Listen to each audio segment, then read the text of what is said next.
Fire. What Prometheus brought to man. Fire. A word you can use to compliment someone's outfit. Fire. The nation that attacked the others in Avatar: The Last Airbender. And also, FIRE, the acronym. Financial independence, retire early. The FIRE movement has taken the internet by storm. Young people have realized they do not want to work until they're 65. Go figure. So they make plans to retire at 40 years old, maybe even 30 years old, so they can spend the rest of their lives chilling and or only doing work that's actually meaningful and fulfilling to them. Personally, I would want to retire early because life is so short, and I want to spend my youth doing things I actually care about and spending time with the people I love, not slaving away at some corporate job for some billionaire CEO's dream. 60 is way too late to barely start living your life for yourself. So retiring early sounds great, but how can you retire early? At first, I had a really hard time understanding how people were retiring early, or maybe not a hard time understanding how they were doing it, but a hard time envisioning a normal person like myself being able to do it. The people that I've seen achieve FIRE on the internet are millionaires. They have either worked tirelessly in extremely high-paying corporate jobs, or they're extremely successful self-starters and entrepreneurs, business owners, YouTubers, real estate agents, influencers, or day traders. Or maybe they have a corporate job and an extremely successful business on the side.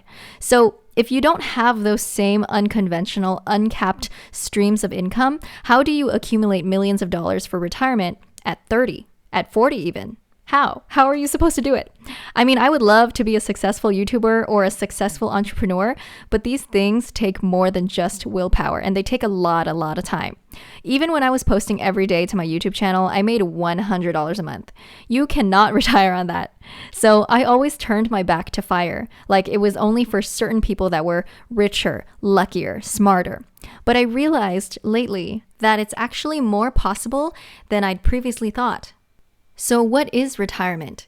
For many, it evokes the image of sadly spending the rest of your years in a retirement home, but it's not that. It doesn't have to be that. Retirement is being able to support yourself and cover your living expenses without having to work more than you want to work. For some people, you might not want to work at all. Some people might want to work part-time. They might like the work that they do, or they might get restless if they're not working. Whatever it is, retiring early is about choice. It's about freedom. So let me walk you through my thought process, okay, as to how I would achieve FIRE. For now, this is all theoretical. The first step to take is to figure out how much money you need to survive on per month. Is it $1,500? Is it $2,000? Is it $2,500? Figure out how much you need per month to be comfortable. Would you have a side hustle, a part-time job? Take those earnings into account and offset it from your first number. So let's say I decide I need $2,500 to be comfortable. I expect to make $100 a month from my YouTube channel. I love being a personal trainer, so I'll keep being a personal trainer. Just a few clients a month, let's say I earn $500 from that. So the number becomes $2,500 minus the $100 and $500 that I earn, and that becomes $1,900 that I need to come up with now. I just need to figure out how much money I need for that money to make $1,900 for me to use every month. In other words, how can I get $1,900 of passive income? Income that's made without me lifting a finger. Income that is made while I'm sleeping. Two ways I'm thinking of right now: dividends and CDs. So we talked about CDs. CDs are pretty cool because of the guaranteed return on investment. Dividends are basically kind of an allowance that you get for investing in specific companies or funds. They're usually a percentage of your investment. Dividends are great, but in my opinion, CDs are better just because they're more reliable. There might be more potential for return with dividends, but that depends on the performance of the company or fund. These companies can go down at any time, and additionally, companies aren't actually legally required to pay out dividends. So it's a little less reliable than you would want since you're relying on this money for survival, but I could imagine a scenario where part of your passive income is from dividends and part of it is from CDs. But for the sake of this example, let's imagine we choose CDs as the one and only method to get $1,900 a month. On a CD with 4.5% yield, for example, that means you need an initial investment of $506,666. And let's round up a little bit to take into account taxes and fees. So let's say $600,000. You need $600,000 to make about $1,900 a month from CDs.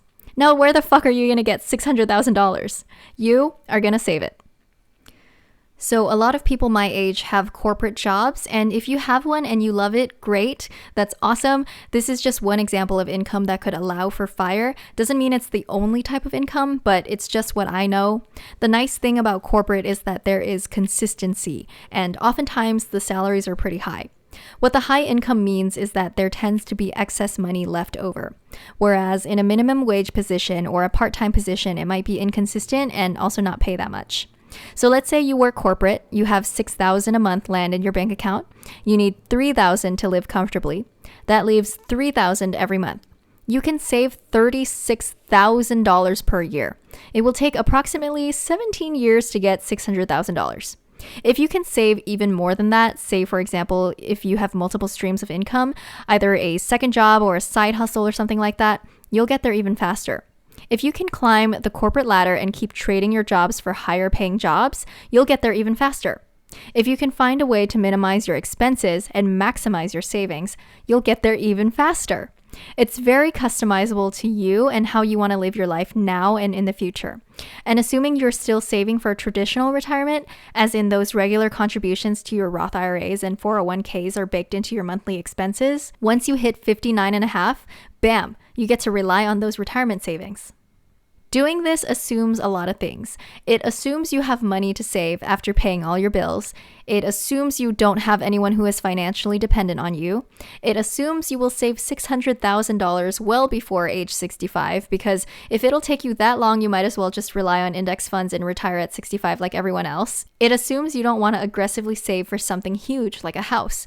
And lastly, it assumes you want a relatively simple retirement where you find fulfillment in having more time that is your own instead of fulfillment in spending on expensive things and expensive vacations.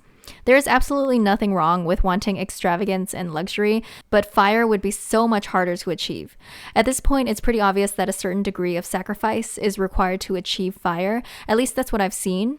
The younger you want to stop working, the harder you're going to have to work to save what's required. Now comes the age-old question of, what if I die? Well, what if you don't? Chances are you won't. Survival is likely. I think the key is striking a balance of making sure future you is covered while also making sure that present you can still be happy and fulfilled. You don't want to be so irresponsible that you're going to get yourself evicted, but at the same time, you don't want to work so hard that you're just making yourself incredibly unhappy and miserable and stressed each and every day. Part of me wants to do it. Climb the corporate ladder, jump from company to company, increase my income, achieve FIRE by 40. How liberating would that be, once I'm 40, to never have to work again? I think if I were 15, I would definitely want to do that. In high school, I tried so hard to be perfect, and studying was my number one priority. But in that grind, I was so unhappy and so unhealthy. I was stressed every day. My hair was falling out. I was tired because I wasn't sleeping. I was underweight because I wasn't eating.